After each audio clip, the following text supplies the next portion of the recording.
Phil Penman is a British-born, New York-based photographer who has been documenting city streets for more than 25 years. His work has appeared in The Guardian, The Independent, and the New York Review of Books, and his powerful images from 9/11 are part of the 9/11 Memorial and Museum archives. His street photography has been exhibited worldwide, collected by the U.S. Library of Congress, and shown in Leica galleries across the globe. Named one of the 52 most influential street photographers, Penman transforms the everyday into the extraordinary, capturing both the energy and the quiet soul of urban life. His newest book, Street Scenes, continues this vision, taking us from New York to Paris to Tokyo and beyond. In this episode of The Crit House, we talk to Phil about his photography and street scenes, which will be released in the United States this October.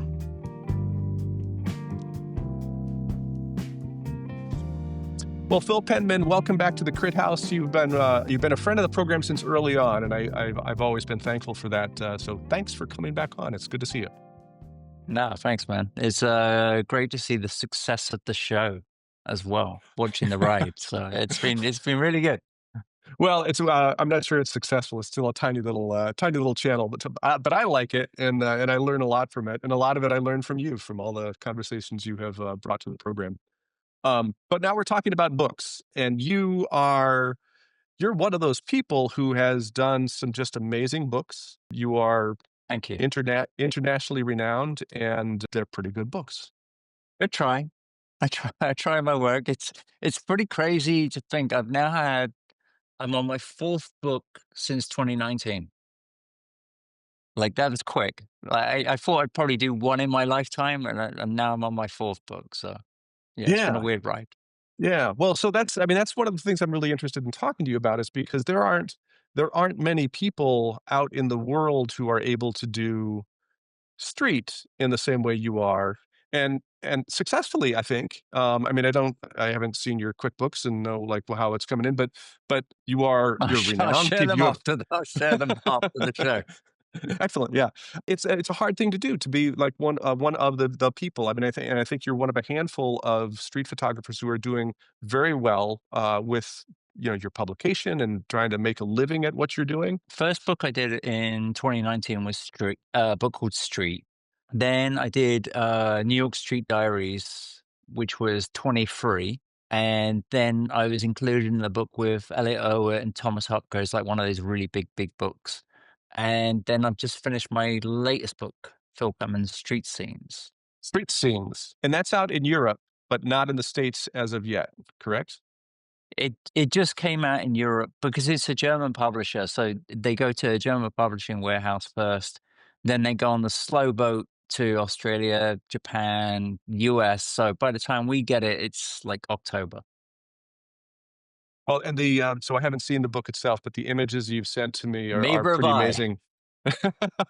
Oh, really? Oh, wow. No, so it's always like obviously, it's been a love. It's like been your baby for the last few months, and then you got the PDF, but it's weird that people in Europe, they see the book before I see it. People like sharing it. They're sharing it on Instagram. I'm like, oh, great. Yeah. I'd Looks like good, I'd right? like to see that Yeah. too, yeah. Tell me a little bit about, like, the process. So one of the things I like to do on this program is to talk about how we come from concept to completion with it. So when did the idea for this book happen compared to where we are right now? How long has it taken for you to get from the idea that you're gonna do a book to the book? So we had a lot of success with New York Street Diaries as Yeah, huge. the publisher, obviously myself, way over exceeded what my expectations were. So typically, like if you're doing a book, you they might print, they might run an edition of say 3,000, and then if you sell that, you're very blessed. So I managed to get a big publisher, Tenois, German publisher, on board with New York Street Diaries, and then they sold 6,000 copies of it in just over a year. Yeah. Wow. So kind of we reprinted it many times. And then based on the success of the book, we're like, well, let's do another book. And kind of, I didn't want to do New York again because the first two books that I'd done were both New York City. So I have Yeah. all this work from going back to like 2004 when I was shooting out in India, and I wanted to do a book where it was all the cities outside of New York City. So where I traveled to, and we started piecing, we started going back and forth on ideas, and the publisher, they wanted to do like a Paris Street Diaries, a Tokyo Street Diaries, and I like the idea behind that. But at the same time, the book has to be bloody good. I don't want to just put books out there for the sake of doing books. Right. So I said, well, I've probably got about, I don't know, best part of 8 years worth of images of Paris. It could be a good book, but it's not going to be a great book yet. And I feel like I need more time. Same with Tokyo. Like I've got a lot of images from Tokyo, but it lacks the depth. It doesn't have the time yet. It's only been like 3 years. So I figure that Right. needs at least that needs few more years. But I have got a body of work going back 20 years of all these different cities. So I thought, well, rather than just crank out a Paris Street Diaries and Tokyo Street Diaries, let's do a book where it's like something where I'm really proud of what I put out. You have to be proud in the final product yourself. So that's how it came to be. And then once we decided on that, then it was like, right, now we need to do it in 2 months. Oh, really? 2 Yeah, months. Wow. yeah, because you How does that because you have. It's you basically you've got your spring season and your fall season, and then they want to get books out for Christmas as well.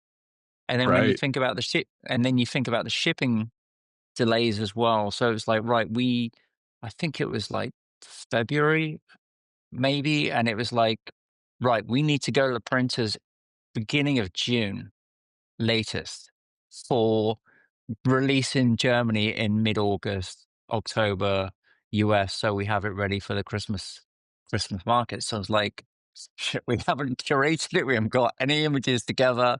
I don't have anything to go. And it's like, right, we've already got a deadline of when this needs to be done. And you're in as well at this point because you said yes, and the Yes. marketing Right. and everything's going to go. Then you have to do it. Well, so, tell me how you did it, 'cause now you've gotta go back to all of those images, pare it down, decide which images are in the range that may be in there, but then you have to figure Yeah. out I mean, did you figure out is there a story behind it, or is it, uh, urban images? I mean, how do you figure out what the story is? How do you figure out the sequence? How do you figure out what's in and what's out in that period of time? How do you figure out how many images, how many pages? That's a lot Yeah. to decide in a short time. So, so usually when you get the contract, it's going to be right. The book is going to be 224 pages, and you need to have 200 images, and it's written down there in black and white, so that there's no back and forth. This is the contract. You're kind of bound by that. So Yeah.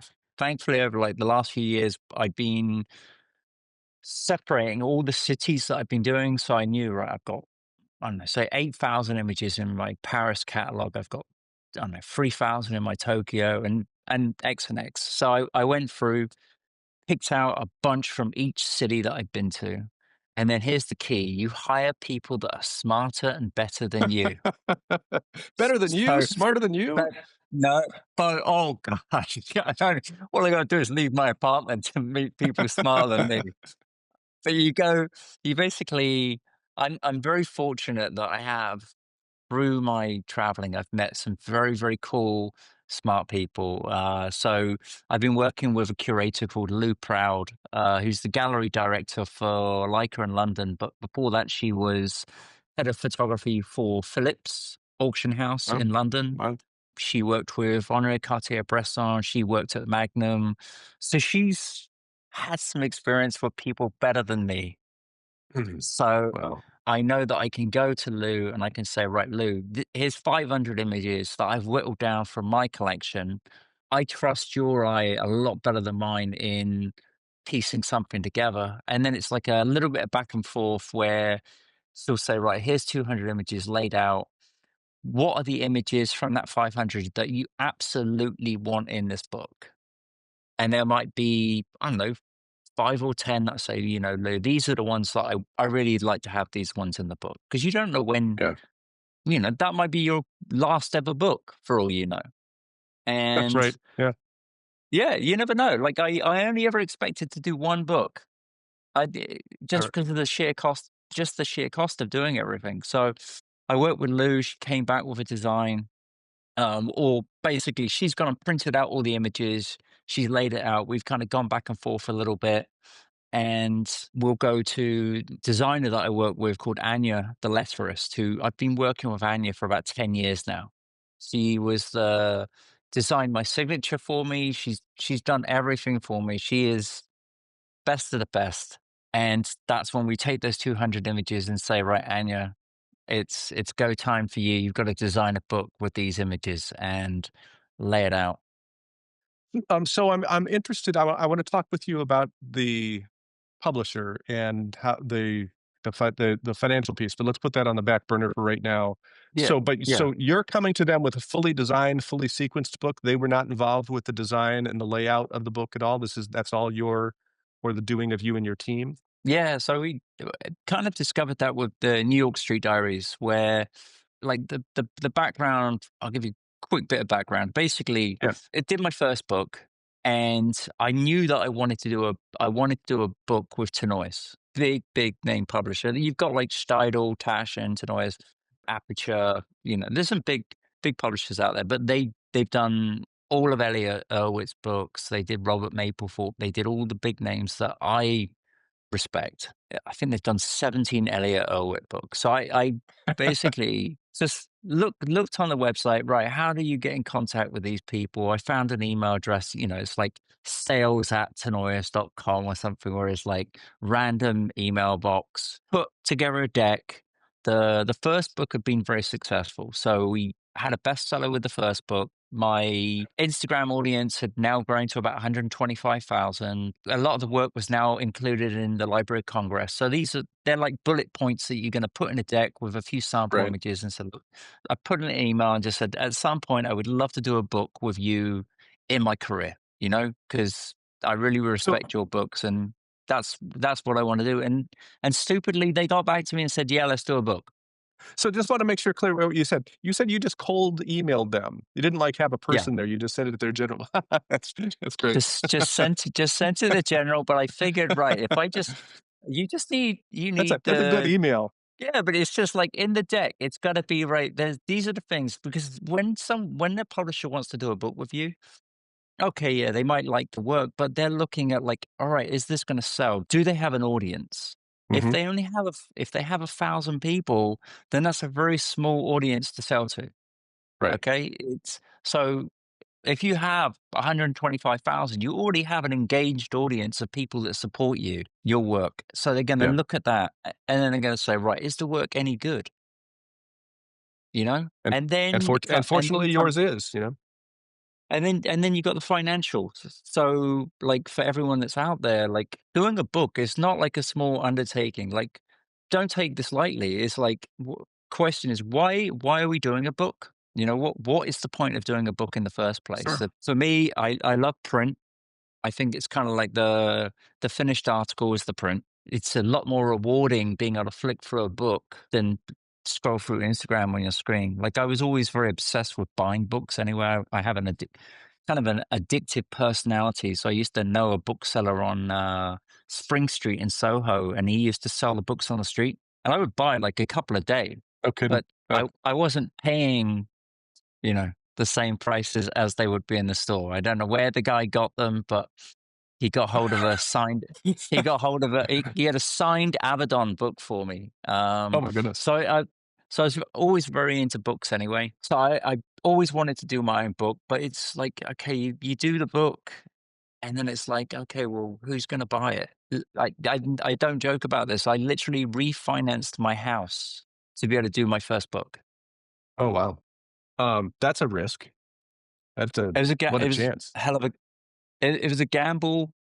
For me, I always looked at it as like, right, I want to do a book, but I know that if you have a book out there in the world, it's like the most expensive business card you will ever have. It's going to be all around the world. It's going to be in bookstores, and it's a great way of getting your work around the world. But if it's not a success, you're talking that's a $50,000 loss. Maybe more. It's interesting to me because, I mean, so this is a career for you, right? Yeah, And I know, like, a lot of our audience, they're just like me. I've got another job. The YouTube channel is not. I'm not making any money off of this thing. I'm not making any money off of my photography. But like I want to have that that thing to leave behind so that somebody can see the work that I do. So it's a different animal yeah, for me because I'm not going to risk my mortgage or my rent, on a book because I don't have an audience like you have an audience. It's a different animal. When you think of sort of people in like my position who are kind of just doing it as a hobby, like, what do you tell people like me about the publication process? Because when I think about doing my book, I don't think, "Oh, it's gonna be at a bookstore." It's not. I may sell it through my website, and I may sell a few of them to friends and family and people who might know of my photography. But how do you talk to people like me who you see out in the world who wanna do some kind of a publication? What do you tell them? I'm very realistic with people. Like I don't sugarcoat it at all. It's like, right, because I work with a lot of people that want to do books. So it's always like, right, well, what is the end goal of doing the book? And if they say, I want to be where you are, then I say, right, well, be prepared to drop 50 grand at least. And you're going to have to work with a big publisher as well, because the publisher is the one that's going to get the distribution around the world. Then it's going to be lawyer, contract. Right. Are you going to make any money out of this? If it's a case of, I just want to do a book for myself, then I would stay away from publishers. You can go and make a beautiful book with someone like, I don't know, Whitewall. They'll make a book for you for like $500. It'll be a stunning book. And then you can go and buy, 10 of them and you give them away. Like I had one client who was literally making free books to leave to his grandkids because he just wanted his grandkids to know Yeah. about his work. And, we just designed it online. We went through the images. I helped him with the font design and all that side. And he just print free books. You're looking at probably $1,500 to do free books, but that's a hell of a lot cheaper than 40 grand. One of my early experiences I'd gone to a, portfolio review, and there was a publisher at the portfolio review who came to me afterwards and said, "I would like to publish your book." And I was blown away that somebody would say that of my little work. And then we started talking a little more, and I realized, oh, he's asking me for $30,000 to do this Yeah. publication of a book, and I don't have an audience. He was selling me, on that's how he's making money. He's not making it on the book, he's making it off me. And that's one of that was the first point that I realized, wait a second, something has really changed with my understanding of the public publishing world, at least the photography publishing world. And I went straight Yeah. to, self-publish mine and did it very happily. I found a designer who worked with me. I sort of worked with friends and people to help me go through the edit. And what came out of it was, I don't know, $2,500 or thereabouts, and something that I owned absolutely and completely, and I love. Yeah. It's you said it. It's that it has become the business model for these publishers. It's right. Yeah. There's a lot of people out there want to do books. People willing to pay to do it. The most I've heard of is $300,000 for a book. If Oh you my go to goodness. someone like if you go to someone like Tashin, you could be a big name photographer, and you probably still going to have to pay a lot of money to do a book with someone like that. There's very, very few publishing deals out there anymore. Like, they've got to make money. And thing is, you are not going to make any money. Like, if you've got to get that out of your head right away, you're not going to break even. You're not going to. do anything, but you might make money on the back end. So it's going to give you cash as a photographer. Then you might start selling prints. Maybe you do workshops. It's going to get your name around the world, but that's if you're working with a big name publisher and they have the distribution and all the rest of it, and the book is good. So the odds are it's very slim, but that's not to say that you can't do it. Yeah, I was going to say that's what takes it back to you started off with the question of why are you doing it? And part of the why, I think, should be, at least for some people, depending on what your goals are, does it support you as a photographer in all of those other things that you're doing? Does it support you getting business, as a photographer? Does it support you doing workshops? Does it support you selling prints? Because you as a photographer, you're not going to make a living off the book. It has to support everything else, and it has to fit within that business model that you have as a professional photographer. If you're professional, but if you're like me, it's a different animal. Yeah, it's different. I've literally been doing this all my life. I Yes. started when I was 15. Started when I was 15, and I went to work at like 18 in photography. So I'm 48 now. This is all I've ever known is working in photography, and I've had people go on, at me saying, oh, you're doing this and this, and you're working doing commercial stuff, and you're working with brands. Well, of course you are. Yeah. Most of my friends that I worked with in photography are now Uber drivers, Uber Eats. They're not working in photography anymore because the whole business has just gone to pot. If you can make money in this industry now, fair play to you. Like, hats off. It is one of the toughest businesses to make money in, and it's only getting tougher. I have people that work for me, and we're planning out 2027 already. Well, We've got workshops sold out till November 26th. We're so it's constant, and it's like, right, well, okay, we got the press to do for this book. So I was having a chat with the press people this morning for the publisher. How are we going to market this? When can we start marketing it in the US? All these things you have to think about, and it's like literally it's all day, every day. There's not I don't remember the last day I had off. It may be like you still have to answer emails, you still have to do Instagram, all the social media networks. It's constant, and the moment you take your yeah. foot off the gas, it stops. So you have to be very, very driven. And a lot of people, they don't have that work ethic anymore. And then they're kind of surprised why they don't make it. You've got to be talented and you've got to work hard and you've got to Yeah. work smart as well. It's a very entrepreneurial thing that you're doing. I mean, it's a little bit like having a small business, but it's just your business and your art. And it strikes me that, like, I mean, it's not exclusive to photography. I mean, you have painters and people who create crafts that need to sell their work, and so much of it is, you come to it because you're a talented artist, but that doesn't necessarily mean you have the skill set to create a business and be successful at it, because they're, like you say, it's 50-50. If that's the right percentage, it might Hmm. be 80-20. I don't know.